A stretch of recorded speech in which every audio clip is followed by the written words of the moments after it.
everyone, welcome to Hometalk. I'm Holly of hollygrace.ca. In this episode, I'm going to be showing you how to make an adorable fall pillow using a pillow cover and some old sweaters. So let's jump right into the project.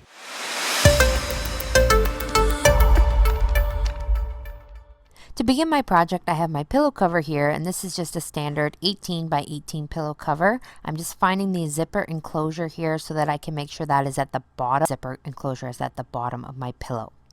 I'm measuring out here how big I want my design, and I'm thinking I'm going to go no bigger than 11 inches across, because when I put the pillow in, I want the sides free. So 11 inches across and then 11 inches in height as well. I have pre-cut out my pumpkin template here just on some cardstock. I do have this template available on my website, hollygrace.ca, if you want to print out and copy this design. So I have my pieces here and I've numbered them in the order that they go in so that I don't get them mixed up. We are just going to move the template aside for just a minute here, and we're going to bring in our first piece of fabric. This is just a really nice light linen cotton fabric, and this is what I'm going to be using to trace and cut out my large pumpkin. So I'm just using a marker to trace around the pumpkin cardstock template, and then I'm going to cut out my pumpkin from this fabric.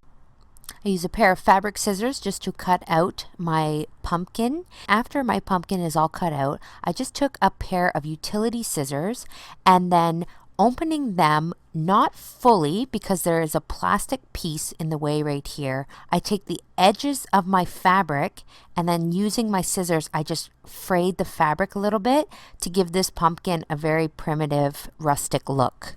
For my second layer of my pumpkin, I'm using this old sweater, and I like this one because it has that cable knit design down the middle. So what I'm going to do is, just so it's easier to work with, I'm going to cut off the front of the sweater and get rid of the back layer because I don't need that. I'm going to lay out my template on the sweater, placing the middle piece of the pumpkin over top of the very thick cable knit design because I want that to be the middle of my pumpkin, and I'm going to work out with the pieces going out from the middle. Then I'm going to use my marker again and I'm going to trace around the pumpkin and then again cut out all my pieces of the pumpkin. With my pumpkin pieces all cut out, I can now start to put my pumpkin back together on my pillow. But we're going to put the majority of the pumpkin together off of the pillow first. To put this pumpkin together, I could certainly sew it, but I prefer to use glue for this method, so I'm actually going to be using speed sew. I just find it a lot easier with all these tiny little pieces. So to use this, what I do is I just put it into a plastic container, and then I use a paintbrush to paint it onto all the pieces. So I just start at the end piece and then I just brush the glue on all over the knit sweater, and then I put it in place onto the canvas fabric, and then using my hands I just apply firm pressure to get it into place and hold it while the glue sets. It doesn't take long to set, that's why I like the speed sew, it dries really quickly. I repeat this process till all the pieces are glued on, and then I'm going to bring in my pillow cover here, but I want to place in a piece of paper in between the layers just in case the speed sew soaks through any of the fabric. I don't want to glue my pillow cover together. So I'm going to again use the speed sew around the pumpkin, but this time I'm going to leave a finger width border because I don't want to glue down those nice frayed edges that I made. So I want that nice finger width border around my pumpkin so the frayed edges kind of sit up a little bit. I want to make sure I put some speed sew in the middle of the pumpkin as well. And then I place my pumpkin on the pillow cover and again apply pressure to stick it into place and just hold it while the glue sets. I'm going to add in some little bits of twine here just to give a little bit of embellishment, and again I'm using the speed sew for this, just gluing it into spots where I feel like the twine would look nice.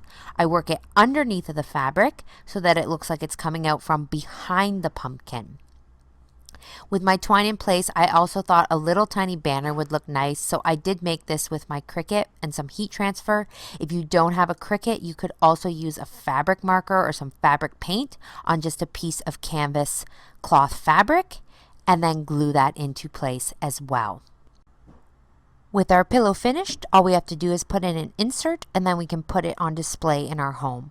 I love the nice touch of fall this pillow adds. It totally suits my decor, and the best part is that I made it myself. I hope you enjoyed this episode, and that I hope you will check out my blog hollygrace.ca for more great DIY ideas, and don't forget to visit to get your free template for this pumpkin pillow design. Thank you so much for watching Hometalk, and we'll see you next time.